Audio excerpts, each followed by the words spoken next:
কেউ মনে নেবেন না। হুজুর মনে হয় হুজুরের নিজের কথা বলতেছে, আমি আমার নিজের কথা বলছি না। আল্লাহ নবী মনে গেছেন এই পৃথিবীর ভিতরে আমার শাসন আসবে, কোরআনের শাসন। কোন জালেম তাকে পর্যন্ত বাধা দিতে পারবে না, পারবে না, পারবে না। আজকের এই মাহফিল থেকে পাঁচটা শাসন আপনাদেরকে মুখস্থ করায় দিতে চাই। এক নম্বর শাসনের নাম কি? সবাই বলেন নবুয়ত। এক নম্বরটা কি? পুরা মাহফিল স্প্যান্ডেল থেকে আওয়াজ আসবে। এক নম্বরটা কি? দুই নম্বরটার নাম খিলাফত। দুই নম্বরটার নাম কি? খিলাফত ছিল 32 বছর 6 মাস। কতদিন? এরপরে 3 নম্বর শাসনের নাম রাজতন্ত্র, পরিবারতন্ত্র। যেই পরিবারতন্ত্র দিয়ে 16 বছর জুলুম হয়েছে, ওই জালেমরা শেষ হয়ে যাবে, নিঃশেষ হয়ে যাবে, তাদের নাম নিশানা থাকবে না, থাকবে না, থাকবে না। এরপরে পরিবারতন্ত্রের পরে ডাইরেক্ট স্বৈরতন্ত্র। আমরা দেখেছি স্বৈরাচার কাকে বলে। আজকের এই মাহফিলে আলোচনা করেছেন জসিমউদ্দিন রহমানী হাফিজাহুল্লাহ। 11 বছর 16 মাস পর্যন্ত নির্দোষ এই মানুষকে বিনা দোষের অপরাধে তাকে জেল খাটিয়েছে। ঠিক কিনা বলো? আমাদের কাজী ইব্রাহিম হাফিজাহুল্লাহর মতো আলেমকে বিনা দোষে জেল খাটতে হয়েছে। মিজানুর রহমান আজহারীকে দেশ ছাড়তে হয়েছে। এই সবগুলো আল্লাহ তাআলা পাই টু পাই বোঝা দিচ্ছেন। আগামীর বাংলাদেশ হবে কোরআনের বাংলাদেশ। যদি আপনি পিছিয়ে পড়েন, গলা ধাক্কা দিয়ে আল্লাহ তাআলা আপনাকে বের করে দিবে। ঠিক কিনা বলেন?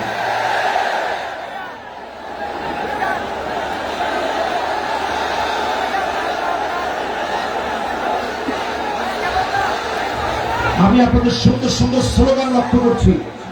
স্লোগানের ভিতরে যদি আপনারা বলতে পারেন আল কোরআনের আলো,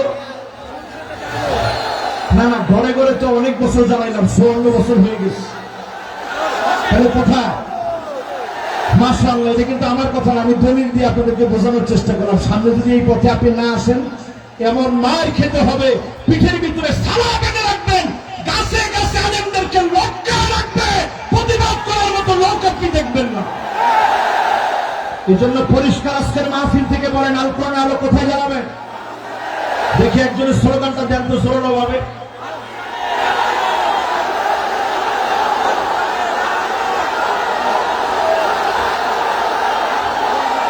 মাশাআল্লাহ, সংসদের কথাটা তো ভালো শোনা যাচ্ছে না। মাশাআল্লাহ, আল কোরআনের আলো, আল কোরআনের আলো।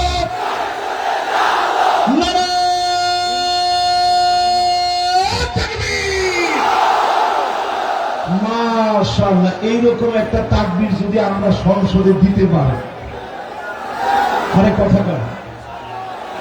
আমরা ছিলাম ইয়ারমুকের যুদ্ধে মাত্র 36,000 মুসলমান, বিপরীতে তারা ছিল 4,40,000। খালিদ বিন ওয়ালিদ শুধু চিঠি লিখেছে, আসলিম তাসলাম, ইসলাম গ্রহণ করো, শান্তি পাবে। রোমক সম্রাটের পায়জামা গরম হয়ে গেছে। সে চিন্তা করছে 36,000 মুসলমান আসলে আমরা পারবো কেন?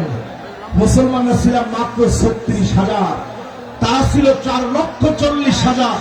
রোমক সম্রাট সাহায্য চেয়ে চীনের কাছে চিঠি লিখছে, এই মুহূর্তে চিঠি লিখলাম, আপনি আপনার বাহিনী পাঠান, মুসলমানদের সাথে লড়াই করা লাগবে। উত্তর দেওয়া হয়েছে, চীনের সম্রাট লিখছে, খবরদার তাদের সঙ্গে যুদ্ধে যেও না। ইন্না কওমান লাউ আরাদু আন ইয়াখলাল জাবাল লাখালাউহা। মুসলমানরা যদি পাহাড়কে বলে, পাহাড় তুমি তোমার জায়গা থেকে সরে যাও, পাহাড় তার জায়গা থেকে সরে যাও। এই জন্য আজকের এই মাহফিলে আমি দায়িত্বহীন কণ্ঠে পরিষ্কার বলতে চাই, আমাদের শক্তি ইমানের শক্তি, আমাদের শক্তি চেতনার শক্তি, আমাদের শক্তি কালেমার শক্তি, আমাদের শক্তি ঐক্যের শক্তিতে পরিণত করে দাবানলের মতো জ্বলে উঠা রাখবে মুসলমান। রাজি আছেন?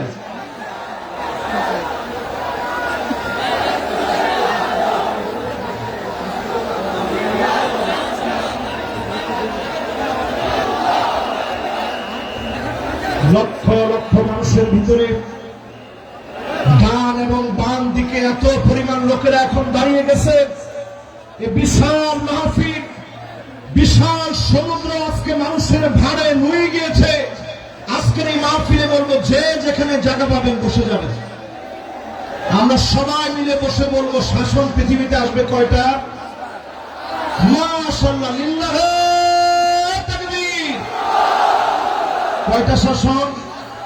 1 নম্বর নবুয়ত, 2 নম্বর এরপরে রাজতন্ত্র, মাশাআল্লাহ, এরপরে স্বৈরা শাসন।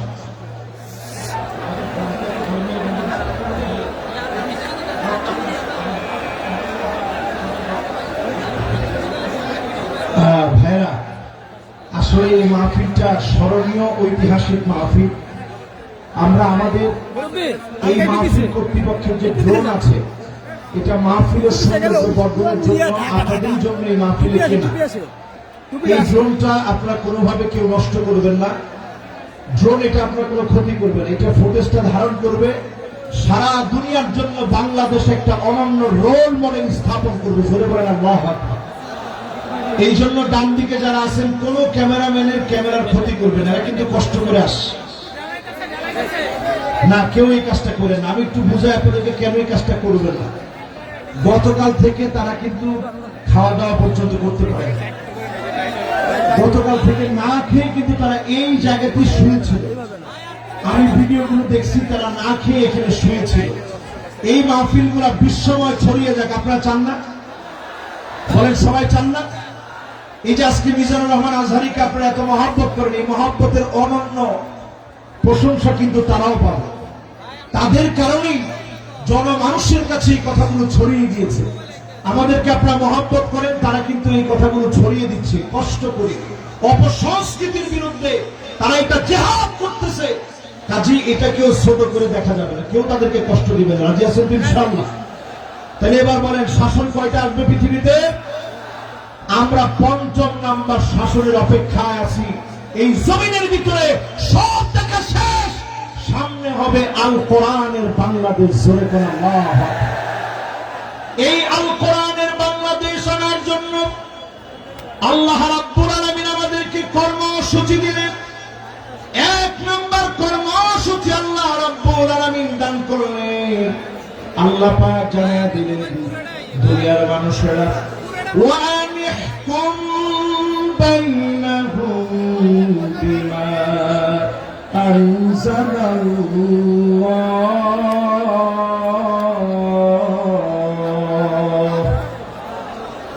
নবী বিচার করা লাগবে কোরআন দিয়ে। জোরে কোন কি দিয়ে? সবাই বলে, জোর হলো না। আমাদের দেশে কি কোরআন দিয়ে বিচার হয়? বোনের হক দেওয়া কোন কিতাবের ভিতরে আছে? লিযাকার মিসলু হাযিল উনসায়াইন। 2 জন মেয়ের সমান, 2 জন মেয়ের সমান একজন পুরুষ পাবে। কোরআনই বিধান দিয়েছে। দুঃখজনক সত্য হলো, আজ আমরা মুসলমান অধিকাংশ লোকেরাই কোরআনের বিচার মানি না। ঠিক কিনা বলে? 2 নম্বরে আল্লাহ রাব্বুল আলামিন কর্মসূচি দিলেন, ওয়ালা তাত্তাবি আহওয়াহুম। মন গড়া বিচার চলবে না। বিচারপতি মানিক কাদের মতো আন্তর্জাতিক ট্রাইব্যুনাল নাম দিয়ে কেন্দ্রীয় ট্রাইব্যুনাল পরিচালনা করা চলবে না। ঘোষণা কার? জোরে বলেন কার? 3 নম্বরে আল্লাহ রাব্বুল আলামিন বলেন, ওয়াহদারুহুম আন ইয়াফতিনুকা আন বা'দি মা আনজালাল্লাহু ইলাইক। নবী সতর্ক থাকা লাগবে, কোন কিছু যেন তারা ঢুকায় দিতে না পারে। আজকের মাহফিলে বলবো, জালেমরা যেন আনসার নামা দিয়া, পল্লী বিদ্যুতের কর্মী নামা দিয়া, ইসকন নামা দিয়া দাঙ্গা যেন দেশের ভিতরে তৈরি করতে না পারে।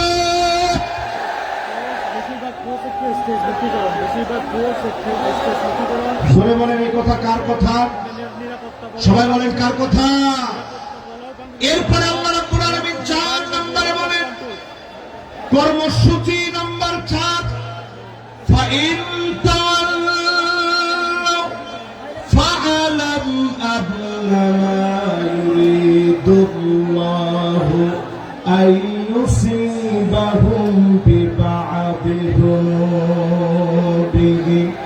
আল্লাহ রাব্বুল আলামিন বলেন, এরপরেও যদি তোমরা মাথা ঘুরায় নাও, মুখগুলাকে যদি তোমরা ফিরায় নাও, মাথা যদি উল্টা পাল্টা ঘুরাও, ফালাম তোমরা জেনে রাখো, অবশ্যই যিনি তোমাদের গুনাহের কারণে কিছু কিছু শাস্তি দিবেন তিনি কে? আল্লাহ কেমনে শাস্তি দেয় একটু তাকায় দেখেন। করোনা আসছে, কত বিপদ হইতে পারত। আল্লাহ পাক আমাদেরকে বিপদ থেকে বাঁচায় দিয়েছেন।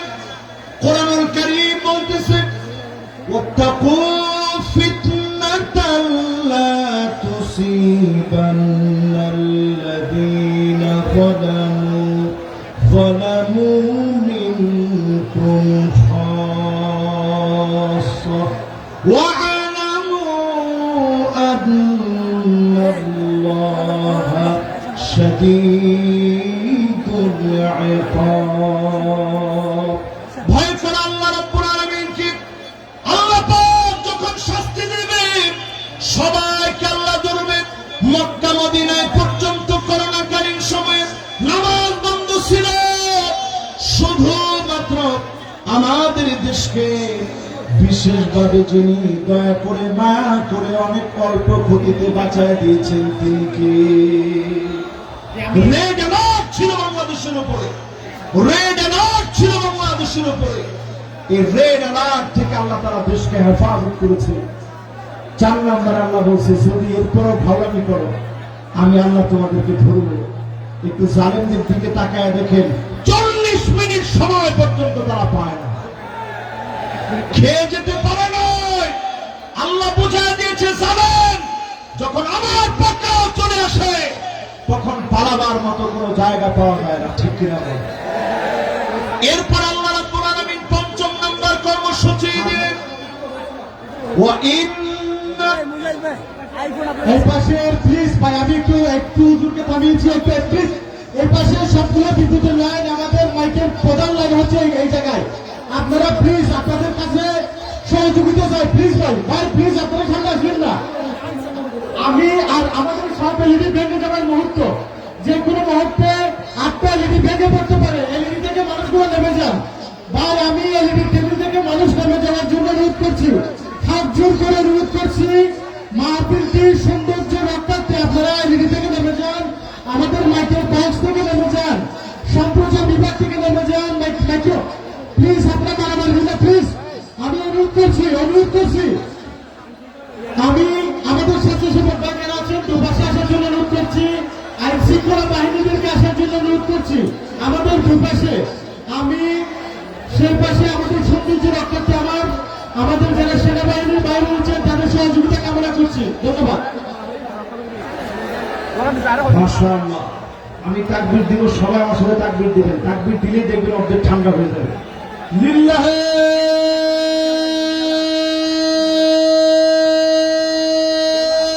তাকবীর, লিল্লাহে তাকবীর। আল কোরআনের আলো ঘরে ঘরে জালো, সংসদের জালো,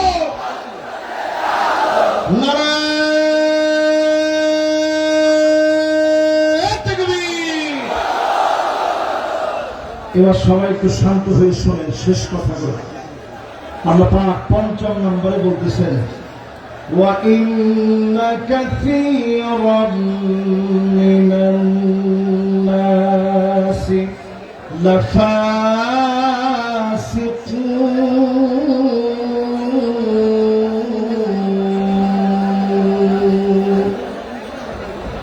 আল্লাহ রাব্বুল আলামিন ইরশাদ করেন, অধিকাংশ লোকেরা ফাসিক হবে, তারাই কেবল কোরআনকে অস্বীকার করবে। আজকেও তাকায় দেখেন 92% মুসলমানের দেশে অধিকাংশ লোক আমরা চাই না কোরআন দিয়ে রাষ্ট্রটা চলো। আরে কথা বলে আওয়াজ করে বলেন, আসলে কি আপনারা চান রাষ্ট্রটা কোরআন দিয়ে চলো? বলে আবার করেন না, আসলে কি আপনারা চান না? যদি চেয়ে থাকেন, বোনের হক না দিলে আপনাকে জালিবেদ দিয়ে পিটানো হবে না, আপনাকে চাবুক দিয়ে পিটানো হবে। নামাজ যদি আপনি মিস করেন, জরিমানা উইথ মাই, এবং নামাজ পড়ায় আপনাকে ছুটি দেওয়া হবে। যতজন নারী আছেন, দুঃখের কোনো কারণ নেই, মা বোনদের উপরে কোনো জুলুম করা হবে না। তবে আলাদা আলাদা ইউনিভার্সিটি থাকবে, যেখানে সেঞ্চুরির মতো কোনো ঘটনা ঘটতে দেওয়া হবে না, হবে না, হবে না। ঠিক কিনা বলেন? সন্তানকে আপনি নিয়ে যাবেন সাথে করে, তাকে তার স্কুলে দিয়ে আসবেন, মাদ্রাসায় দিয়ে আসবেন, 4 ঘন্টা লাগে আপনি সাজবেন, পুরুপ্রাপ করবেন, টেটো লাগাবেন, বেপরদায় চলবেন। এই নীতি আমার মা বোনদের জন্য নীতি আদর্শ হতে পারে না। ঠিক কিনা বলেন? এরপরে আল্লাহ রাব্বুল আলামিন বলেন, আফা হুকমাল জাহিলিয়াতি ইয়াবগুন।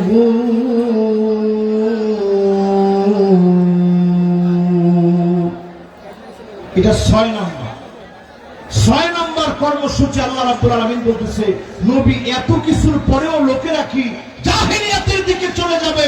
এখনো যারা চায়ের দোকানে বলেন, আগেই ভালো ছিল, জিনিসপত্রের যে দাম আগেই ভালো ছিল, রাস্তাঘাটে নিরাপত্তা নাই, আগেই ভালো ছিল, এখনকার সব কিছু কেমন তালমাতাল মনে হয়, আগেই ভালো ছিল। এই কথা যারা বলেন, তারা পরিষ্কার আইয়ামে জাহিলিয়াতের পথে তারা হাঁটতেছেন। ঠিক কিনা বলেন? জেল তুমি আপনি খাটেন নাই, জুলুম তো আপনি সহ্য করেন নাই। এদেশের 16টা বছর এমন জুলুম নির্যাতন চলেছে, ঘরে ঘরে, বাড়িতে বাড়িতে, এলাকায় এলাকায়, গলিতে গলিতে ঘুমাইতে পারে নাই, রাস্তাঘাটে ক্ষেতের ভিতরে মুসলমানের ছেলেরা ঘুমিয়েছে। ঠিক কিনা বলেন? আর এখন একটু তাদের দিকে তাকায় দেখেন, ফজরের আজানের আগে আজান যখন হবে, মুয়াজ্জিন কি একটু সব প্রস্তুতি নিচ্ছে, তখনই বের হয়ে চলে যায়। আপনার জিজ্ঞাসা করলে, মুয়াজ্জিন জিজ্ঞাসা করে কই যান, 70-80 রাকাত পড়ার জন্য যেতেছে। এরকম লোক এখন আসে না? আমরা কিন্তু আপনাদের উপরে জুলুম করিনি। যেই জুলুম আপনারা করেছেন, এই জুলুম আমরা আপনাদের উপরে কিছুই করি নাই। সবটা আল্লাহ তাআলা পাই টু পাই আপনাদেরকে বুঝাইয়া দিবে। ঠিক কিনা বলেন? এরপর 8 নম্বর কর্মসূচি আল্লাহ দিলেন, লিকাওমি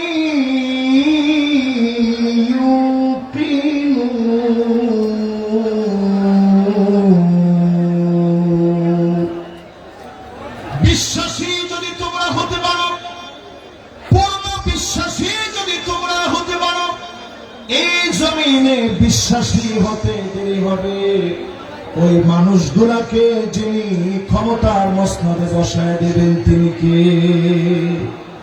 যেহেতু সময়টা একেবারে আমার জন্য সংক্ষিপ্ত, এখন আর 5 মিনিট আছে, আমি 3 মিনিটের ভিতরে আজকের এই মাহফিলে বলতে চাই, 5টা শাসন আসবে, 8টা কর্মসূচি বললাম। এবার নেতা চিনার 5টা কোয়ালিটি বলবো। কয়টা? সবাই বলে।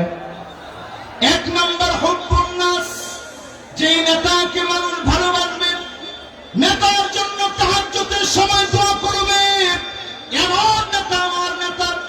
আর যেই নেতার সামনে আপা আপা বলবে, পিছনে গেলে বলবে আল্লাহ এত লোকের উপরে ঠাডা ফাড়ান, আপার উপরে কেন পড়ে না? আরো আসতে কর। এরকম আছে না? নাই? ডান দিক দিয়ে হাঁটলে মানুষ বাম দিক দিয়ে চলে যায়, আর বলতে থাকে এই জালেমের হাত থেকে বাঁচান। শুধু আপনাকে মানুষ বাহ্যিক সম্মান করে, অস্ত্রের কারণে, গুন্ডামির কারণে, বাহিনীর কারণে। আপনি তাকায় দেখেন, আজকে এই মাহফিল প্রমাণ করছে, এমন নেতাদেরকে আমরা নেতা বানাবো না যাদেরকে মানুষ অন্তর দিয়ে মহব্বত করে।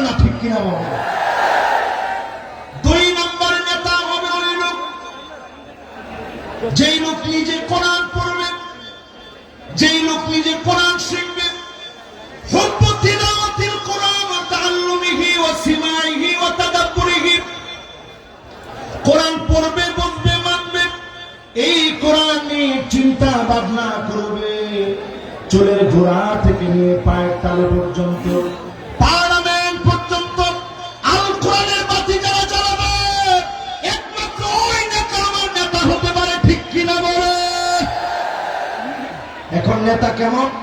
এসে নেতা সালামটা দিয়ে বলে বিসমিল্লাহির রহিম, বিসমিল্লাহির রহিম, যে নেতা বলে এই নেতা আমার নেতা হতে পারে। এরপরে দেখবেন অধিকাংশ নেতারাই এখন উঠেই বলে আউযুবিল্লাহি মিনাশ শাইতানির রাজিম, বিসমিল্লাহির রহমানির রহিম। প্রিয় প্রেক্ষবাসী, এইরকম নেতারা আমাদের নেতা হতে পারে না। 3 নম্বর ইত্তেবাউস সুন্নাহ, ওই নেতা আমার নেতা হবে যার চুলের গোড়া থেকে নিয়ে পায়ের তালু পর্যন্ত সুন্নতের অনুসরণ থাকবে। ঠিক কিনা বলেন? 4 নম্বরে আমার নেতা ওই নেতা হবে যেই নেতা তার আনুগত্যের সময়ে, নেতৃত্বের সময়ে আল ইমতিহান, পরীক্ষার পর পরীক্ষা দিবে, বাতিলের কাছে মাথা নত করবে না।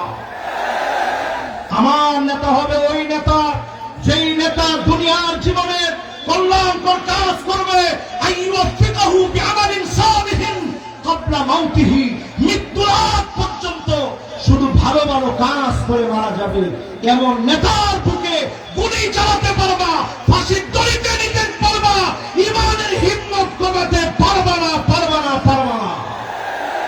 আসসালামু আলাইকুম ওয়া রাহমাতুল্লাহি ওয়া বারাকাতুহু। সম্মানিত জনতা